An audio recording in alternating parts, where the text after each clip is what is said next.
good, YouTube? Quinn Wade basketball analysis coming to y'all with that highly anticipated Blake Griffin. I had to go to work when I got traded, so I had to wait till I get home. So it's gonna be late, but y'all don't care. Y'all just want to hear what I gotta say.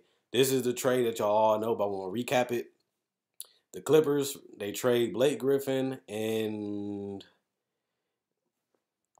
Bryce Johnson, Willie Reed, and the Detroit Pistons will be trading Avery, Bradley, Tobias Harris, Boban, a 2019 pick, and a first round pick will be 2018 1 through 4, 2019 1 through 4, 2020 1 through 4, and 21 protected. 2021 unprotected. That's pretty good. That's a pretty good package for Blake Griffin. Obviously, we've been seeing a lot of superstars getting traded. The goal of the game was to have a superstar and build around them. Now we're seeing after Kevin Garnett and Ray Allen and Paul Pierce and Kobe ended up getting Paul Gasol to go with Lamar Odom and Andrew Bynum. And Andrew Bynum became an all-star later in his career. But when KG and them made that trade, I believe that it has shaped the NBA because it showed that you can fit those three people under the new collective bargaining agreement, not the ones in the 80s with the Magic and Larry and Moses and Julius Erving in the 2000s. And that was later in the 2000s in 2008, which I did go to Boston when they won that championship. So we are starting to see a shift in where teams are trying to either sign or trade for multiple stars on a roster. And that's something ever since Boston, the team to beat was LA and Boston. You've seen LeBron James and Dwayne Wade and Chris Bosh join up together, and they struggled to beat Boston, LeBron and Dwayne Wade, losing to them in the playoffs a couple years before they beat them. And they had to beat Boston, and that was the goal to come out the East. We have to beat Boston. And they joined up and started their own big three to beat Boston. And at the end of the day, after they did that, the Heat became the team to beat. Obviously, you know what happened with the Warriors. They drafted and they became a tough team to beat, plus some injuries happened throughout that journey. Obviously, they added Kevin Durant, giving them 4 stars, so we haven't seen that since the Celtics in the 80s and, of course, Bill Russell Celtics. But at the end of the day, that's where we are right now. DeAndre Drummond is a better version of DeAndre Jordan because they can rebound about the same. DeAndre, not really a good offensive player outside of alley-oops. Andre Drummond can obviously pass in the pick and roll. You can set screens. He can catch the ball, not just dunk it. He can make the pass to shooters. He can drive the basketball and dunk. He is a better, improved free throw shooter. Still not great, still not good, but he has improved his free throw shooting. Hopefully he can continue to do that. Blake Griffin is actually a player that has gone for a terrible free throw shooter, even in college, going into the NBA, to now he's a 70% free throw shooter. So you can improve your free throws. I know you look at Shaq, you look at Wilt. Some players have, Chris Webber is another one, that have continually worked at it and improved their jumper. You get to the point where Blake Griffin went from he couldn't shoot at all, he can just dunk and catch lobs and dunk over people, to the point where he can knock down jumpers. And then it went from knocking out jumpers to shooting 15 and above. And now he's shooting threes. He's shooting game winners from the three-point line, and it was all net. And we didn't see that coming from Blake Griffin.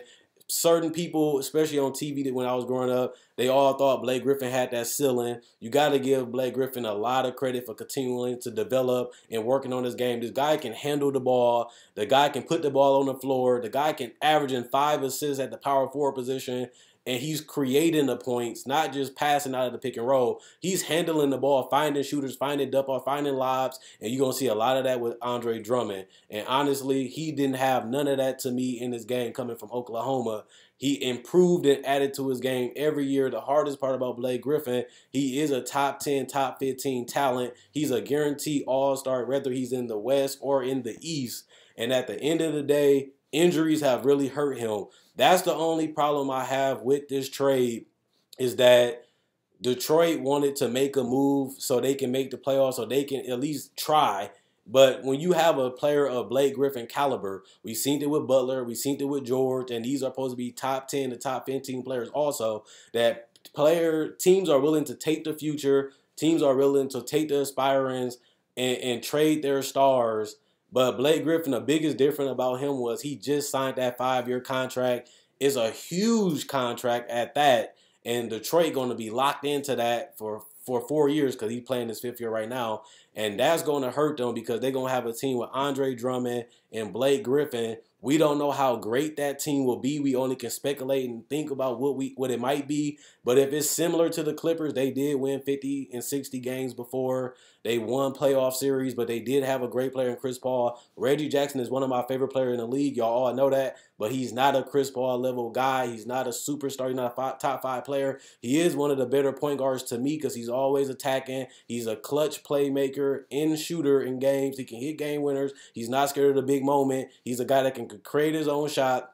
He's a guy that's smart in the pick and roll. And Blake Griffin, don't get too used to him stepping outside and shooting threes because I don't like Blake Griffin doing that. I like that he can add it to his game so it's another weapon, but I don't want him to rely like he's been doing on a three-point shot. Get the easiest points you can get, and at the end of the day, eat and feast off that. Sometimes Blake Griffin will kill you with the pick and roll. Sometimes he'll kill smaller defenders with the post-ups and he just bullies them. But sometimes he does fall in love with that three, and hopefully playing in Detroit, he doesn't become just a spot-up three-point, spot-up mid-range shooter like he started to become with the Clippers. He slipped with his rebounding. He slipped with his field goal percentage because he became more of a perimeter player. And this is what I told my girl. At the end of the day, Blake Griffin, to me, is playing like a small forward. A guy that wants to handle the ball, create shots, shoot threes, shoot mid-range. He's not that great of a shooter to shoot to the mid-range. He's not that great of a three-point shooter. He's where he wants to be at. But if he continues to improve the way he's going with the playmaking and the handling, he reminds me more of a small forward like Kevin Durant, Kawhi Leonard. LeBron is a good comparison too because he's starting to fall in love with the mid-range and the threes. And his field goal percentage went from 60% all the way down to the mid-50s. And it might keep decreasing depending on if he can continue to make them throughout this season. But that's what I said about Blake Griffin. If you got a chance to get a player of his caliber, you have to take it. The problem is he has been injured a whole lot, and you're committing a whole lot of money to him. Obviously, we don't really care about Avery Bradley as much because they have Lou Williams still. He's supposedly supposed to be getting traded, but Avery Bradley is a young player. He's a guy that can give you points. He can play two-way. He is a little undersized, but he plays with a lot of heart, plays with a lot of fight. He's feisty. He's a guy that feels like he can be one of the better players on the court. He led the Celtics almost in rebounding last year. He can shoot the three ball. He can come off screens and keep the defense moving, keep the offense going. Kind of like what J.J. Redick was doing with the Clippers. He's not as good of a three-point shooter as J.J. Redick, but he's good. Best part about Avery Bradley is that he's an aspiring deal. So once his contract is up, you can let him go and add that to the books and try to go with another direction, go with another player. And obviously they got some money still committed. DeAndre Jordan, if they don't decide to trade him for some talent and some youth, he'll be another huge aspiring contract if he doesn't opt in, but we all expected him not to or just to be traded. So we're going to have to depend on what he gets for me to give you the whole analysis of the Clippers. I can't really give it to you because we don't know where they're going to be at next week. Trade deadline, I think, was February 8th. We don't know where they're going to be at. We don't know who's going to be on their roster. I can't really tell you how Boban and Avery Bradley and Tobias Harris fits because we don't even know how the roster going to be at the end of the day. Tobias Harris is a guy that is locked into a long-term deal too. He's getting paid a very good contract for his contributions, averaging 18 points. The guy is a modern-day 3 to 4, a guy that can spread out the floor, shoot the three, put the ball on the basket, post up when he needs to, shoot the mid-range at a good enough clip, and the guy is just a flat-out scorer. Obviously, they already have Danilo Gallinari, which that's what I was going to say, is they're going to put him at the 3, they're going to put him at the 4, they just going to move on from Danilo in general. We don't know what this roster going to be at. The picks are the hit. Because, you know, once you trade in a superstar, it's either you're going to rebuild or you're going to be a fringe contender. I think they should go all in on a rebuild. They got too much money on these contracts. They need to let them go and get some young talent. Blake Griffin is still young, but that 5-year deal, the contract they gave him, I'm surprised they was even able to move it, considering that Blake suffered more injuries this year. And after seeing all these injuries and he coming back, he still plays well. He still plays hard. He's still one of the better players in the league. But, you know, I thought it would be harder to move him. And we end up seeing him get moved. DeAndre was the guy everybody was talking about. DeAndre. And Blake Griffin come out. I go to work out of nowhere. He get traded. Blake Griffin is the more attractive piece. He is the better piece. He is the most versatile player in the league right now. for the Clippers, and he was a guy that went first, and obviously we didn't see that coming. But I give him credit because you have to get rid of Blake Griffin if you really want to rebuild this team. He can give you the most pieces in return, and he got them the pick that they needed. It can be 1 through 4. We don't know if Detroit gonna be a great team. We don't know if they're gonna be a championship team. We just expecting them to be good enough either to miss or make the playoffs. They might not be bad enough to give you a top 5 pick, but with the draft lottery, we don't really know. We done seen Chicago and other teams get the #1 pick, and they didn't even have a huge chance of doing it. So with the lottery, it's all a crapshoot. We don't know if they're gonna get the top 5 pick. Same with the Lakers. It took them forever to finally get rid of their pick because they kept landing in the right area. So that's another thing with the Clippers. We don't know when this pick can pay off. We don't really know what this pick is going to be. We don't even know who it's going to be. I don't even know the drafts for the next couple of years besides this season that's coming up. So we don't know nothing about the Clippers besides that they got a potential superstar coming in the pick and that they trying to clean house with their roster and try to get as much assets as they can, whether it's aspiring deals or just getting more draft picks that they can trade, like they can package together with good players, or just clean house, get as many picks as you can and as many tradable assets as you can to get more picks or to flip them into a future superstar that maybe Anthony Davis, we don't know, who might come available. It could be a new breakout star that comes and they can get that player. Detroit is a place that nobody really wants to come to. Nobody really is rushing to come to Detroit. Obviously, that changes now, having Drummond and Blake Griffin down there. 2 guys that's all-star caliber because Blake was an all-star. Andre was an all-star. Reggie Jackson can play, but he's been injured the last 2 years, which really hurt them because every time he gets injured, they end up going on them losing streaks. And this is another time when he got injured at the wrong time, and now they skidded out of the playoffs. If they don't get the chemistry together right away, like we seen with Anthony Davis and DeMarcus, they traded, they didn't get the chemistry right away, and they didn't make the playoffs.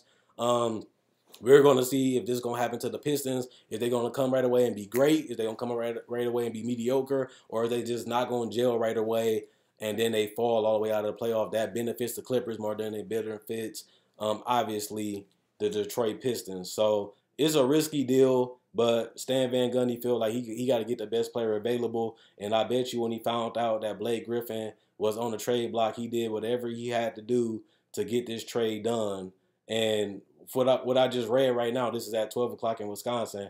Avery Bradley just got traded from the Detroit Pistons, and he's already on the trade block too. So we don't know what this Clipper team is going to be. I'm sorry for not giving y'all a deep analysis on that, but we all know it's true. Quinn Wade Basketball Analysis, I'm gone. Let me know what you guys think about the trade. Did the Clippers win it? Did they lose it? Is it fair? Is it 50-50? Also, at the end of the day, do you think Blake Griffin and Andre Drummond will be a good fit? Do you think they can play it together? It just remind you of a better version of DeAndre and Blake, because Andre Drummond is a better offensive player and he's a better playmaker and passer right now than DeAndre Jordan is, and they're about the same level of rebounding. And Andre Drummond is younger, and he's already locked into a longer deal along with Blake Griffin. So let's add all of that in, and let's see what the Clippers going to do. Obviously, once the trade deadline is over, I'll make another video about the trades for Clippers to give the fans something to look forward to. I'll try to cover all day trades also, but then I can give you a synopsis at the end about what, their roster is going to be and how their future looks. Right now, I like what they did. They got to get as much as they can for Blake. And most of the Boban and Avery Bradley are aspiring deals. I mean, that cuts cap. And it was hard to get out of that Blake contract, but they found somebody that was willing to take them, and it was the Pistons. And that's a team that struggled to get free agents. And Blake Griffin going to be one of the better players that you can get, and they jumped on the opportunity. Let me know what you guys think. Check out my website, analysisplayground.com. Link will be in the description in the comment section below. Also, check out my Facebook page, analysisplayground.com. Link will be in the description in the comment section below. I'm gone, and I'm looking forward to what you guys got to say, just like y'all looking forward to what I got to say.